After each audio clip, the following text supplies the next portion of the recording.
Hello everyone, मैं रविकांत शर्मा, मंजूषा artist, आप सभी का मेरे कार्यक्रम आर्टिस्ट कॉर्नर एक कलाकार की कहानी उनकी जुबानी में स्वागत है। आर्टिस्ट कॉर्नर कार्यक्रम इंस्टाग्राम लाइव सेशन में बिहार के लोक कलाओं और उनके कलाकार से हम लोग प्रत्येक सेशन में रूबरू होंगे। बिहार की लोक कला और के साथ साथ हम लोग बिहार से बाहर के राज्यों के भी लोक कलाकारों से हम लोग रूबरू होंगे। हमारे इस कार्यक्रम का मुख्य उद्देश्य आज की नई पीढ़ी को अपनी लोक कलाओं से अवगत कराना है। हम लोग प्रत्येक लाइव सेशन में नए नए कलाकारों को बुलाएंगे और उनके कला संबंधित जानकारी को हम लोग प्राप्त करेंगे। और एक विशेष बात दर्शकों के लिए, जो दर्शक लगातार 4 लाइव सेशन देखेंगे और चौथे सेशन में हम लोग 5 प्रश्न पूछेंगे, जिनका जवाब वो सही से देते हैं तो उनको एक पुरस्कार के रूप में गिफ्ट दिया जाएगा और ये घोषणा 5वें सेशन में किया जाएगा। लाइव को आगे बढ़ाते हुए हम लोग चलते हैं आज के कार्यक्रम आर्टिस्ट कॉर्नर एक कलाकार की कहानी उनकी जुबानी, episode 2 Manjusha art with Ravikant Sharma. मैं रविकांत शर्मा ही आज के शो को होस्ट भी करूंगा और मंजूषा के बारे में आप सभी को बताऊंगा। सर्वप्रथम आप सभी को बिहुला विषैली पूजा की हार्दिक शुभकामना, क्योंकि प्रत्येक वर्ष 17 और 18 अगस्त को आंध्र प्रदेश, भागलपुर के साथ साथ अन्य राज्यों में भी विषैली पूजा मनाया जाता है। इसलिए आज का विशेष दिन है। मंजूषा आर्ट के बारे में हम लोग जानते हैं। आज के सेशन में हम लोग मंजूषा से जो भी प्रश्न होंगे, मैं सबसे पहले मंजूषा के बारे में आपको डिटेल्स बताऊंगा, महत्व क्या है, इसकी स्टोरी क्या है। उसके बाद आप बीच में प्रश्न पूछ सकते हैं, आपके प्रश्नों का जवाब मैं दूंगा। तो हम लोग स्टार्ट करते हैं। मंजूषा, सबसे पहले मंजूषा पेंटिंग। ये मंजूषा पेंटिंग भागलपुर आंध्र प्रदेश की लोक गाथा का पर्व बिहुला विषैली पर आधारित ये लोक कला है। बिहुला विषैली लोक पर्व प्रत्येक साल 17 और 18 अगस्त को आंध्र प्रदेश और इसके आसपास के जिलों और राज्यों में होता है।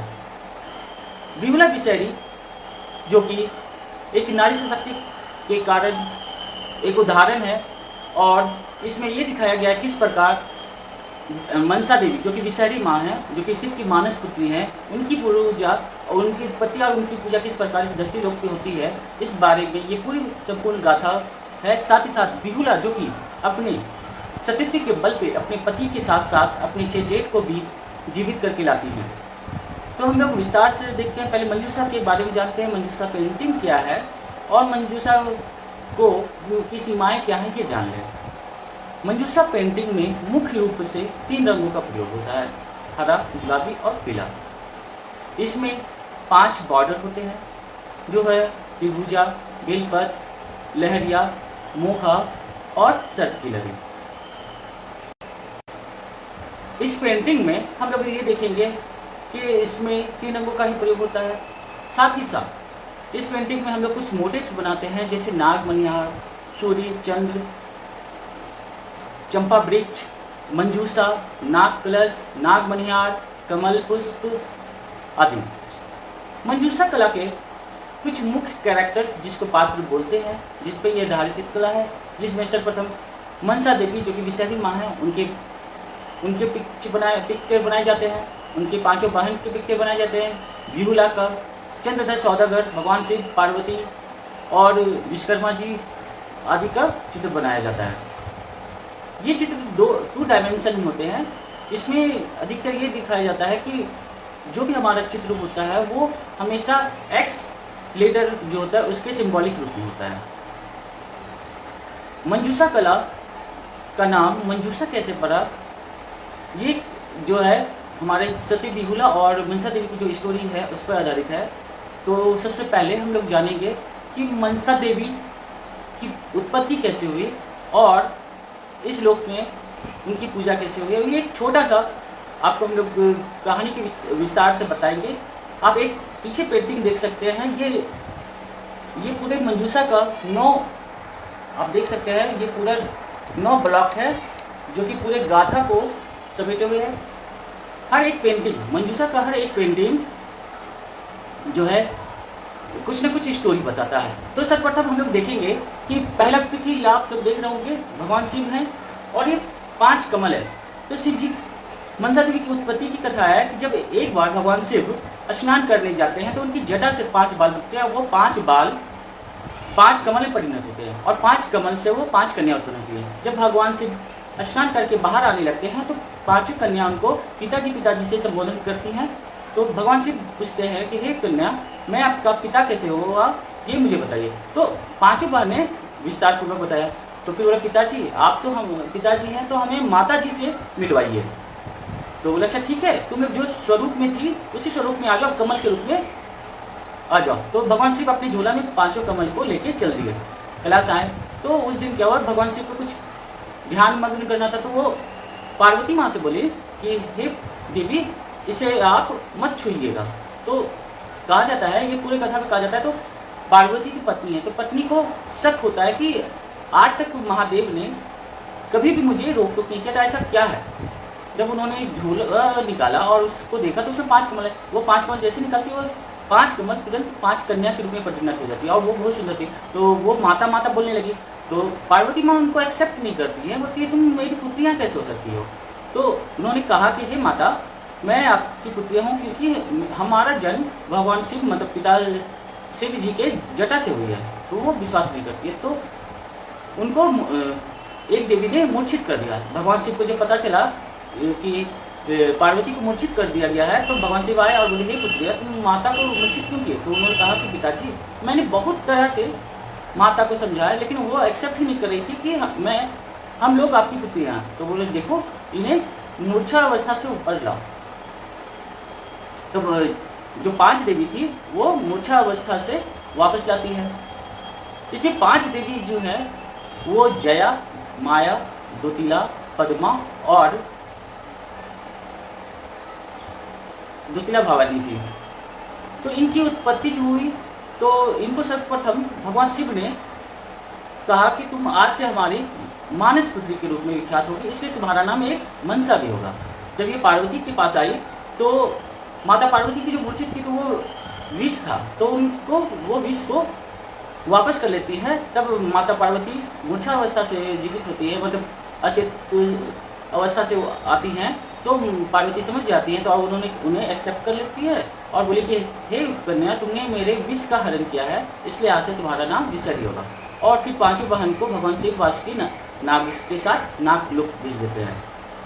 कई वर्षों के बाद भगवान शिव से मिलने के लिए नागलोक से मनसा देवी आती है कैलाश। तो देखती है यहाँ भगवान शिव और माता पार्वती के साथ भाई गणेश और कार्तिक की भी पूजा हो रही है। तो उन्होंने ठान लिया कि मेरी भी पूजा होनी चाहिए। तो भगवान शिव ने उनसे कहा, देखो देवी, पूजा ऐसे नहीं होता है, किसी भक्त को बनाना पड़ता है। तो बोले, अच्छा किसे बनाऊं। तो भगवान के शिव के एक अनंत भक्त थे, चंद्रधर सौदागर।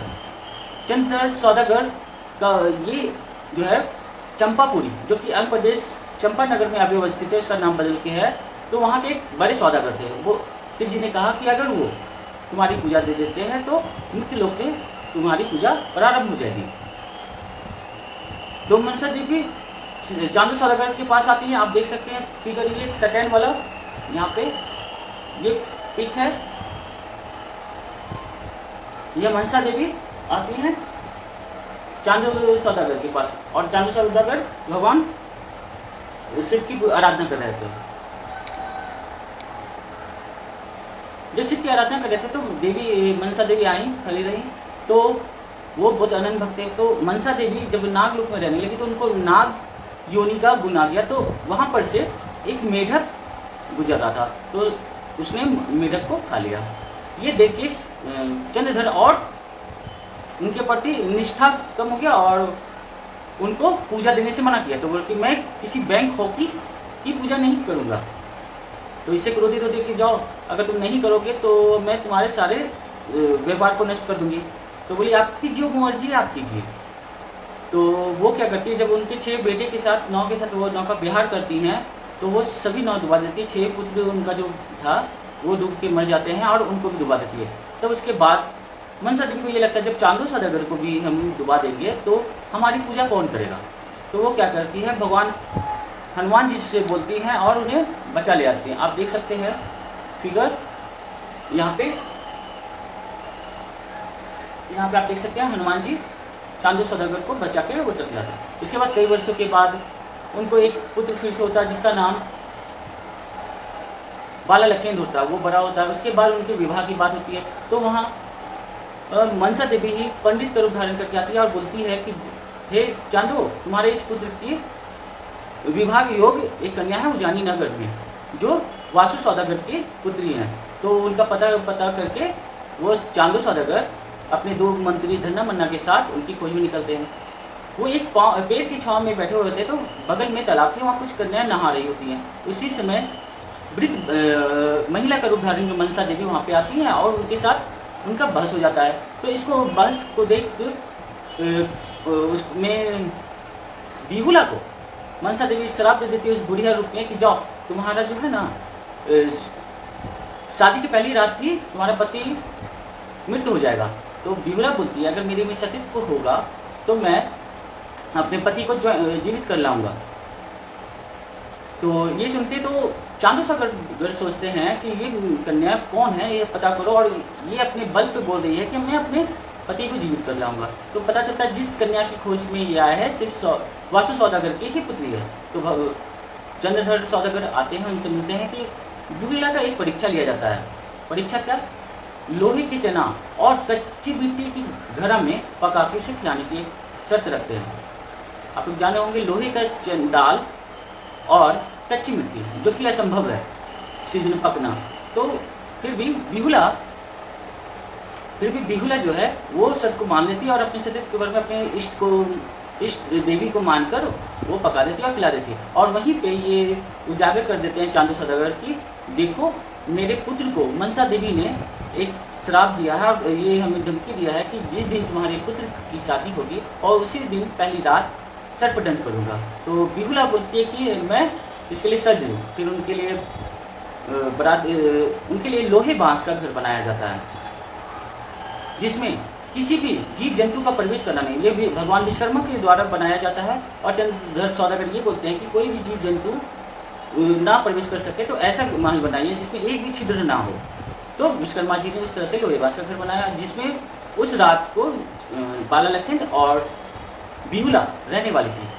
ये देख मनसा देवी बोलती है बिना छेद के हम प्रवेश कैसे करेंगे। तो वो विश्वकर्मा जी को डराती है और धमकाती हैं और उनको बोलती हैं कि जाओ विश्वकर्मा, आप क्या करो एक मक्खी के आकार के छेद को छोड़ दिया। तो वो तो डर से बोले तो ठीक है कर देते हैं, किया गया। फिर जब शादी करके लाया तो उसके बचाव के लिए मतलब कोई शर्त ना घुस पाए इसलिए चांदू सौदागर राक्षस, मोर, आपका बिच्छी, ये सब जो भी जानवर हैं जो कि सांप के विरोधी होते हैं उनको पहरेदारी में लगा दिया गया। 3 पर्व बीतने के बाद पहली बार एक सांप को भेजा गया, वो भी डसना नहीं आता। फिर लास्ट में नागमणिहार को भेजा गया जो कि फिर नागमणिहार ने उनको सर्पदंश कर दिया। आप ये देख सकते हैं बिहुला सोई रहती हैं और नागमणिहार प्रवेश करता है और इनका सर्पदंश हो जाता है। उसके बाद आप देख सकते हैं मंजूषा पे बिहुला अपने पति को ले जा रही हैं जो कि ये नेतुला धोबी ने अपने पति और पुत्र को के सर को अलग करके धड़ से उस पर पार्ट बना के कपड़ा धो रही थी। ये स्वर्गलोक की धोबी ने। उसके बाद आप देख सकते हैं ये इंद्रलोक है जहाँ की नेतुला धोबी के साथ ये स्वर्गलोक जाती है, भगवान से वचन मांगती हैं और उसके बाद पुत्र को जीवित कर दिया जाता है और चांदू सौदागर लास्ट में पूजा देने को राजी होता है। ये पूरे परिदृश्य के साथ ही ये पेंटिंग को बनाया जाता है। अब है मंजूषा क्या?